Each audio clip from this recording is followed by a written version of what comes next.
Wisconsin Republicans convene a special session on gerrymandering, and nothing really happens. But what does it mean that they kept the session open? Plus, another key GOP senator retires, and the race for governor picks up steam. This is Inside Wisconsin Politics. I'm Sean Johnson here with my colleagues Anya Van Wagtendonk, Zach Schultz, and Rich Kramer in Eau Claire. Hey, everyone. Hello. Hey, Sean. Hey.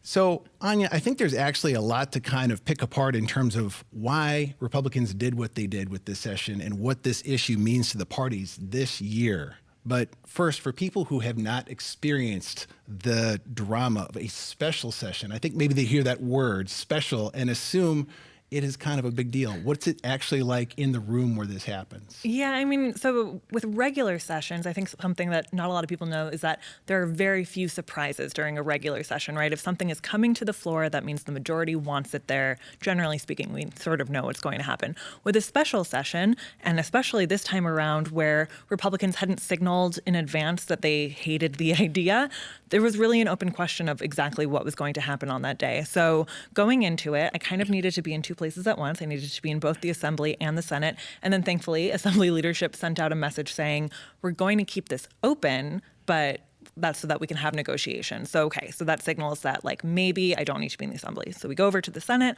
That's where all of the reporters are, waiting to see what exactly is going to happen in the Senate. And then there was just a lot of waiting around. Only Democrats were showing up. Finally, Democrats hold a press conference to kind of criticize their colleagues across the aisle, saying they're not doing anything. Republican leaders show up and say, we too are leaving the session open. And so the end result is that it was a whole lot of waiting around for nothing, but the nothing could become something if and when they reach sort of negotiations with the governor and then reconvene at some point in the future.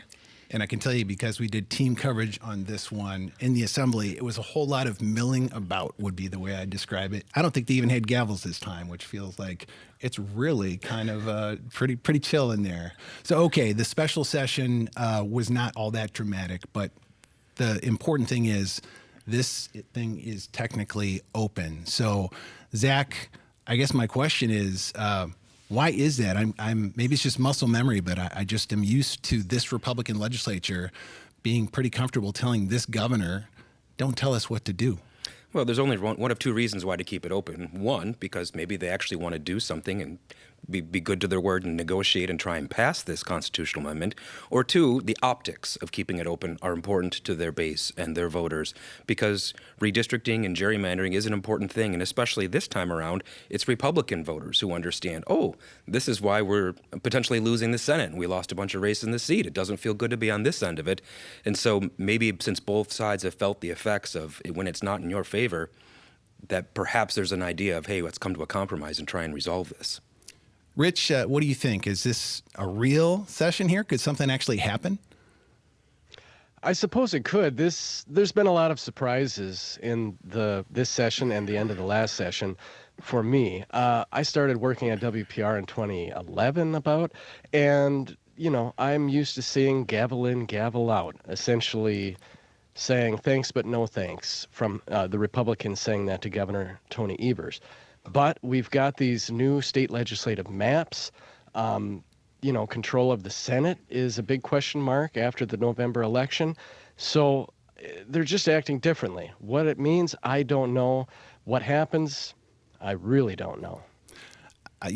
Coming back to the optics that you mentioned there, I feel like that is probably a big factor, whatever ends up being decided here. Just thinking back to 2024, which was the first year that we had elections under these new, more competitive legislative maps. And I got to edit a bunch of stories from reporters around the state. And I swear the number one thing I heard in every story from these candidates in these contested districts, these 50-50 districts, was voters want candidates who will work across the aisle and not, get into these fights in Madison, Wisconsin. So if you're trying to do what's best for those candidates right now, why not keep it open? Why not keep that an option for them to at least talk about? Anya, did you get the sense that the governor kind of saw that too with the statement that he put out after this session? It was pretty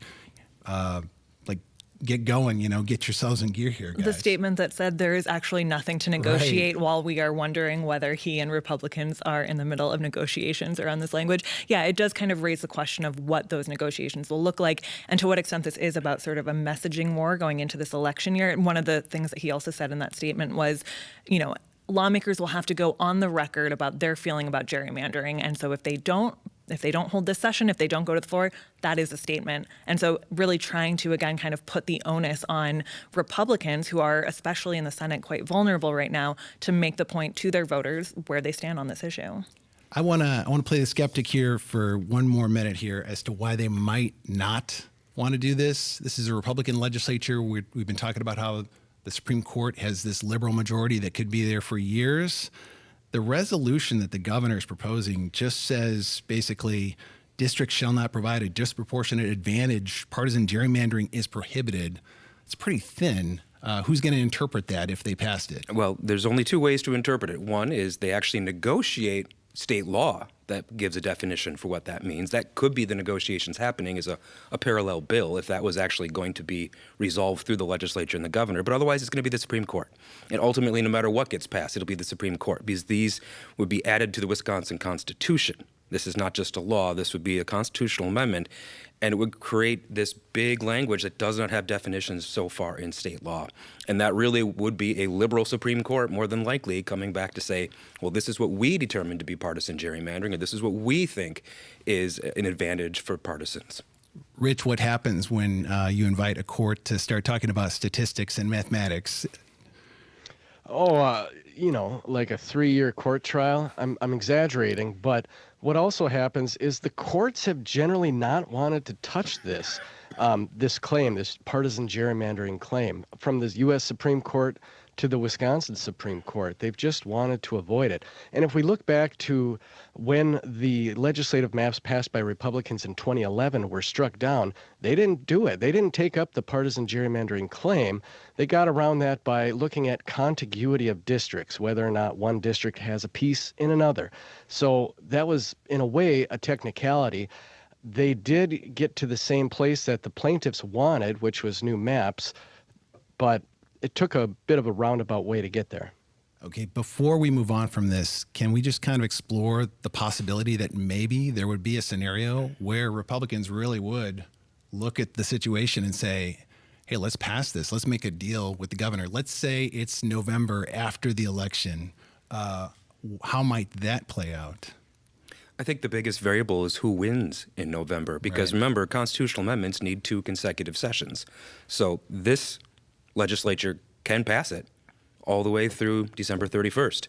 But then the next legislature, which will be made up in the November elections, will determine whether it gets passed again. And so that's the key element there. Is there a scenario where the winners in the fall indicate we would like to actually pass this, and so there's incentive to do it in a lame duck? Possibly. If they don't have the majority, maybe they say this is their best outcome. Possibly. Okay. Well, we've already seen the current map kind of having an effect on the upcoming races here, especially in the state Senate, where we know, majority control is going to hinge on who wins 4 state Senate seats. Rich, you're sitting in one of those districts right now, I believe, and there was some news there this week. What happened? Well, first, let me take you on a tour of the 31st Senate District. So what happened was one of the Republicans in a race for the 31st, or the Republican in the race for the 31st Senate District, announced that he's dropping out. He's not going to run against Democrat Jeff Smith. So this was Senator Jesse James, and he was in a different district, but because of the map redrawing, he was going to have to face Smith. So 2 incumbents, but now you've got 1 incumbent. You've got the Democrat in the race who's already represented the district, even though it's changed a little bit.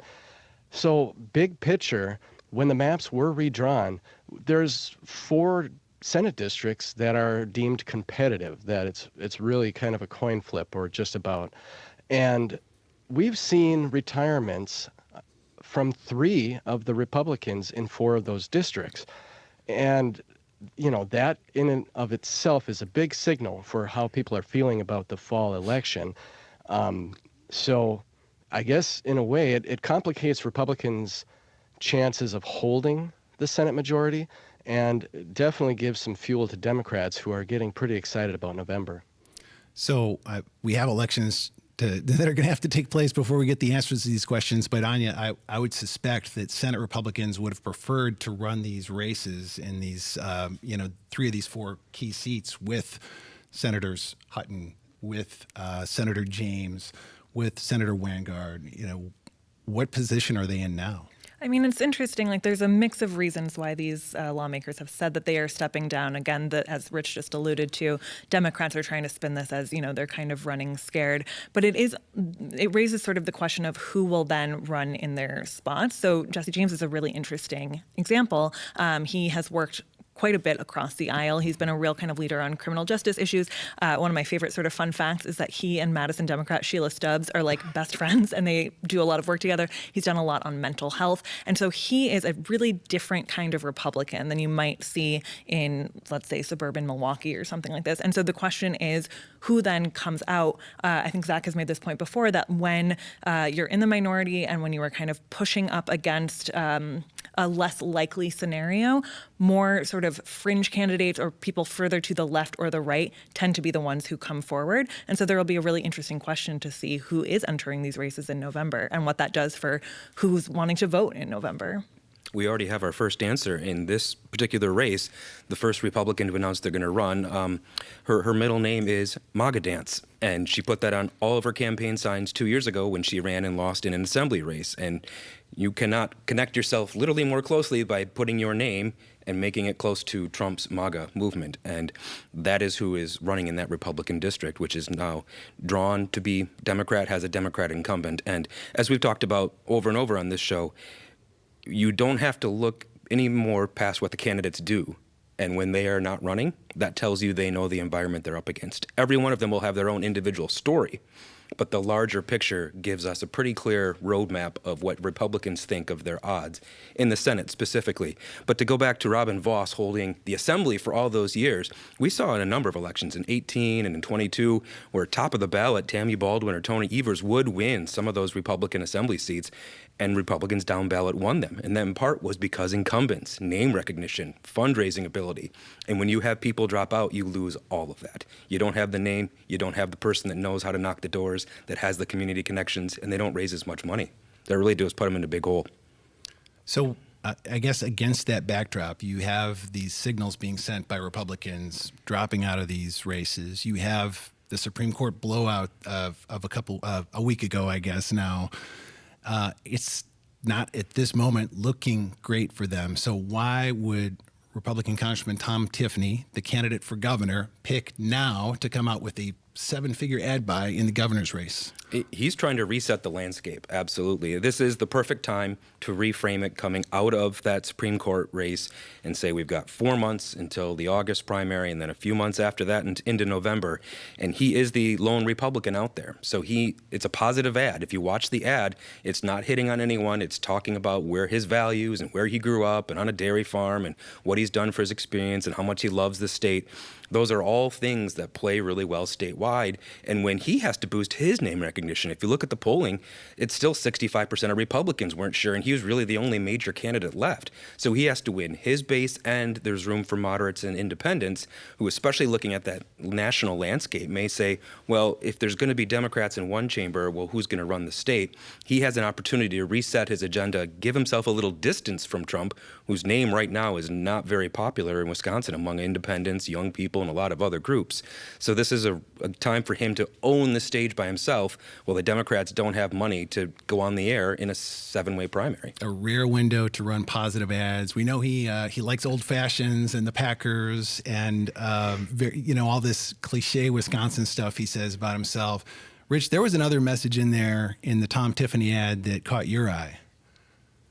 Yeah, there was. He basically was saying that he'd fight against, Wall Street buying up residential homes and push back against big tech bulldozing farmland for data centers. Those are talking points that are more akin to something you'd hear out of Democrats in recent years. So that is really interesting. And to pivot off of what Zach was saying, Tiffany's trying to define himself before one of the Democrats define him as, or they have already, but until the whole connection with President Trump sticks more. So he's getting out ahead of it. And also, I've seen a lot of conservatives on social media say, this ad won him the election. Well, that's an exaggeration. But, we've seen people tend to like kind of boring folks in general elections. Governor Evers as an example. So maybe Tiffany's trying to make that happen and build that reputation for himself. Sean, I want to ask you about this because I got the sense that he was trying to rebrand himself as a folksy guy. Mm-hmm. Now, if you look back at the history of candidates winning elections, you look at Evers and Tommy Thompson. I mean, what's your impression of what attributes do they share in common when it comes to being the everyman in Wisconsin, that folksy nature? I think if you just look at right now in Wisconsin politics, that Rich said the word boring, but I think these candidates kind of embrace that, though. Tony Evers gives off this aw shucks vibe. That is his brand. Scott Walker once described himself as aggressively normal when he was running for president. And I think people in other states thought, what? But, we know here, yeah, that's what won him the election. Even, like Jim Doyle, Harvard law educated, he would kind of drop his R's when he was out on the campaign trail because he knows what he was going for with that vibe. And so it is something that Tom Tiffany seems to have going for him, that guy that you could see at a bar talking about sports or you name it. There was one development in the Democratic primary that I'd like to touch on if we can. This is still a big primary. There's 7 candidates who've been in forums that you all have covered. One of them got a fairly big endorsement in Democratic politics. Anya, can you tell us about that? Yeah, and then I actually also want to turn it back to you. So Kelda Roy's got this major endorsement from WEAC, this big education teachers union. And the sort of open question that I have and that you and I have discussed is how significant is that now? So in the past, that would have been sort of almost like a king-making move. She is certainly really kind of trying to promote it, in part because her polling numbers have been pretty low throughout. So this could be a last chance, a last-ditch effort. But I'm curious what you think compared to, again, like 8 years ago, what this endorsement could mean. Well, I mean, I think, Zach, before WEAC lost a lot of its power with Act 10, it was a huge endorsement. I think in a Democratic primary, it's something they certainly have to take note of, though. You can't ignore the largest teachers union. To me, it just signals at this primary that we sort of are expecting to get smaller organically at some point. Kelda Roy's not going to go anywhere when she has the teachers union on her side. So that is one that seems like is going to take a little more time to sort out here. So that's all the time we have for today. Thanks for joining us. This has been Inside Wisconsin Politics. Be sure to follow us on pbswisconsin.org, WPR.org, YouTube, or wherever you get your podcasts.